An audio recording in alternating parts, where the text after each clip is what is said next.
man, you know what it is. Tweet A, tapping in. Anybody who fuck with me, fuck with my music, you gotta fuck with Karmelo Anthony, man. Justice for my dog.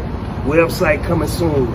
You gotta tap in, man. Yeah. Austin Metcalf, Karmelo Anthony story is getting freaking ridiculous, y'all.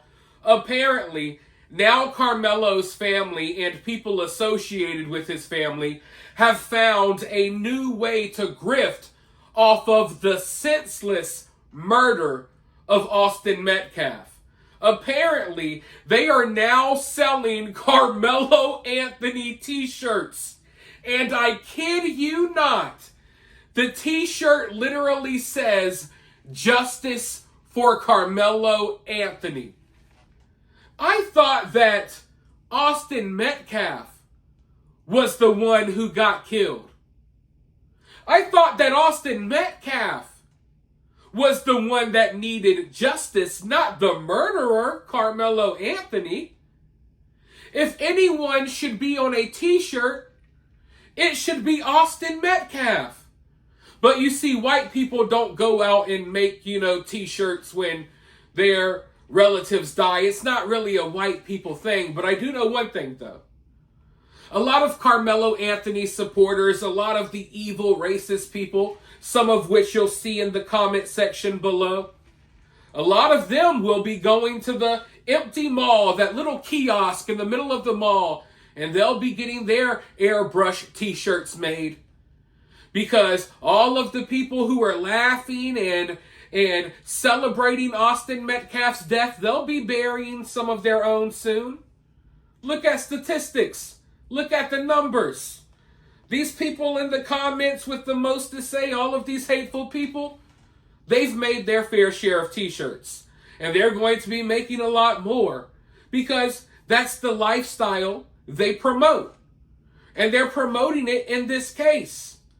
They simply love senseless murders. There's no other explanation. It's deeply entrenched in their culture. Everything they listen to, it's all about it. So when I see these t-shirts, it's like, it's to be expected, but at the same time, damn, how delusional do you have to be? Are people really this delusional? Justice for Karmelo Anthony got his face on a t-shirt like he's the one that got killed? It's crazy. But these people are bold as hell. And I told you guys from day one, a lot of people didn't want to hear it on day one. I think people know where I was coming from now, but I told you guys on day one that they were going to turn Karmelo into a freaking idol. This is idol worship. You're walking around with a picture of him on your shirt. This is idol worship. He's the new neighborhood superstar. Okay? It's not Bootsy and Webby anymore. They've gotten old. Now it's Karmelo Anthony. He's the new neighborhood superstar. They're going to idolize him. He'll become the new civil rights symbol. It's crazy to think about. And most rational people can't fathom that. But you can't view this from a rational standpoint or from a rational viewpoint because we're dealing with a bunch of irrational people here. Irrational people that think it's okay to stab someone in the chest, for a kid to stab another kid in the chest over a seat or someone touching a backpack or something along those lines. Now imagine if everyone stabbed someone in the chest over something small like that. None of us would be here. White, black, we've all gotten in fights in school. We've all pushed or have gotten pushed. We've all touched someone's backpack or they've touched ours. Every single person watching this video and the person making this video, myself, we're only here today. We're only alive today because fortunately, in our encounters, we were usually dealing with people who were more rational, at least a tidbit more rational than Karmelo Anthony. And that's the facts. But now, The family is selling these t-shirts. Of course, there's the new house they've moved into, a new car, Amazon packages, they're hiring new security. And look, let me go ahead and say this. This should go without saying, because we're all adults here. This is not rocket science. But then again, we're dealing with people who simply cannot read an arrest report. If everyone had the capability and the ability to read an arrest report, we wouldn't be having this conversation. We're having this conversation because people are still running with false narratives about Austin and his twin bullying Karmelo. They knew him. They broke his phone.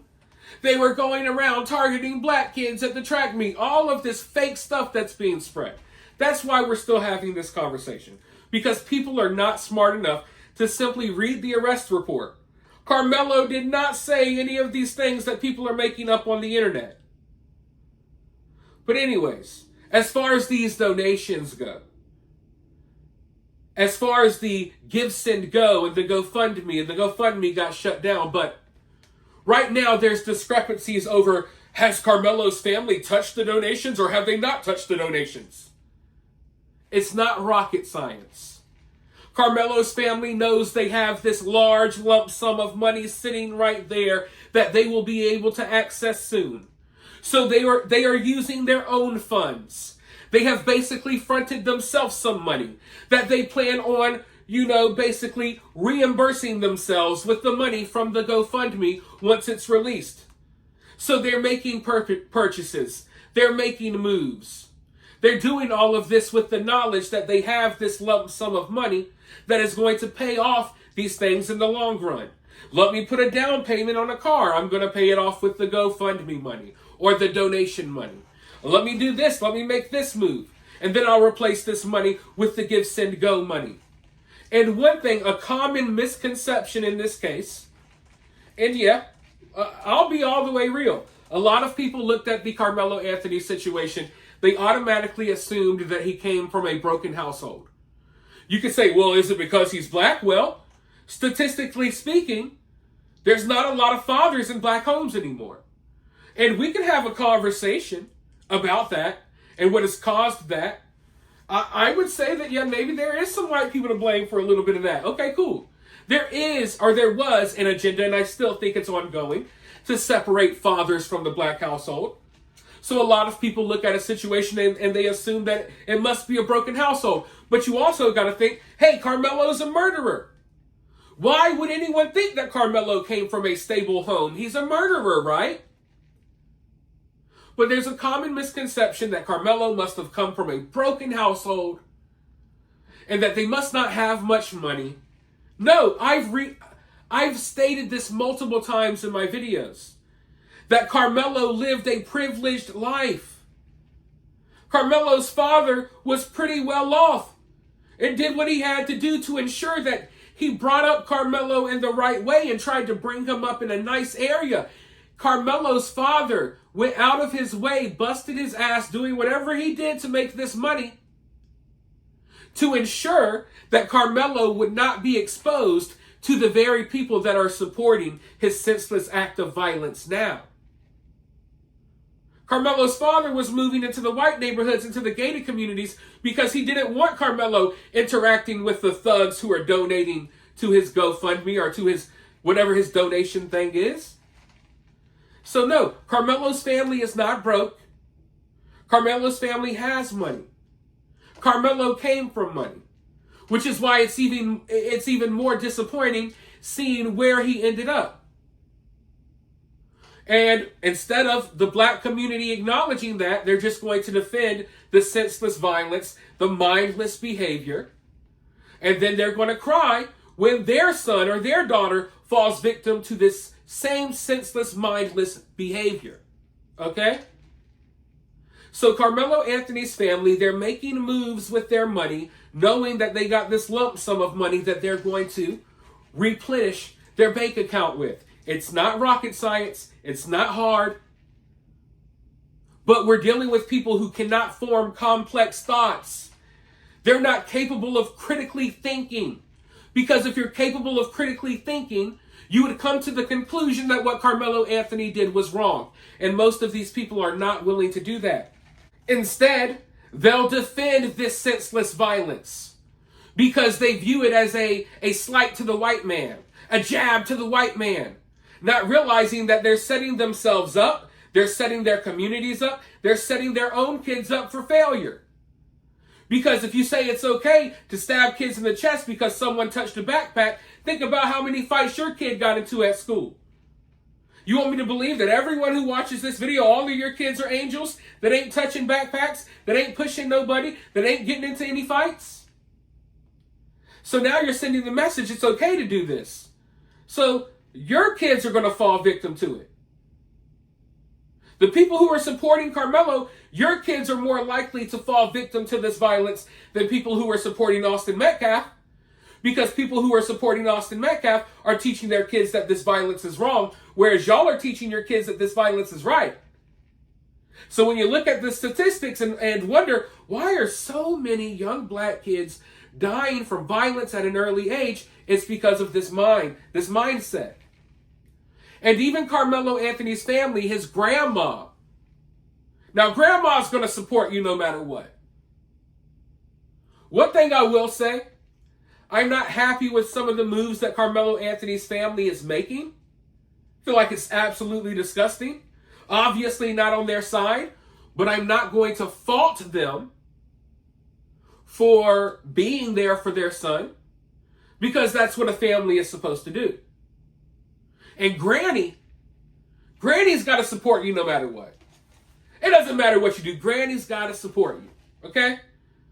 But I do find it kind of disturbing that Karmelo Anthony's grandma is out here posting pictures with him, smiling, praising him like some sort of hero after he just murdered a kid at school. And then you wonder, well, what drove Karmelo to do this? Well, I can't answer that question. But I do know that the lack of accountability, it's not good. It's not good for anyone. To do something like what Karmelo did and then to come home to all of this outpouring of love and praise, it's morally wrong.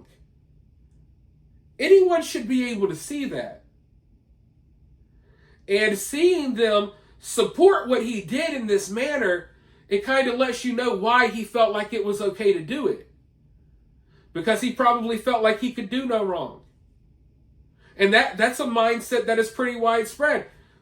We can't do anything wrong. If we do, it's all white people's fault. What Karmelo Anthony did is not his fault. It's white people's fault. And it's white people's fault that he had to spend a single day in jail. It's white people's fault that he has to go to trial.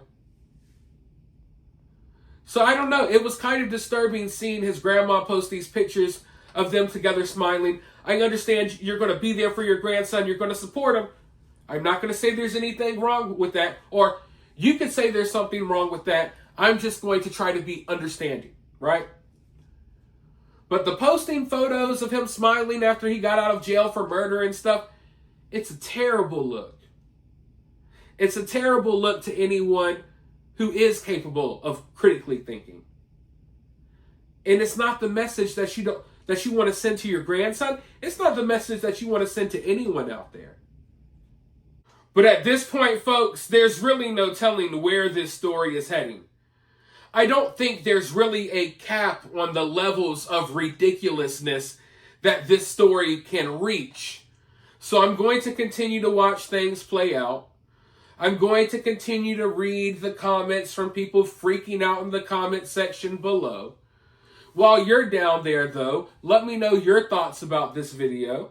Hit that thumbs up, hit that subscribe, ring that notification bell, and I'll talk to you all very soon in the next one.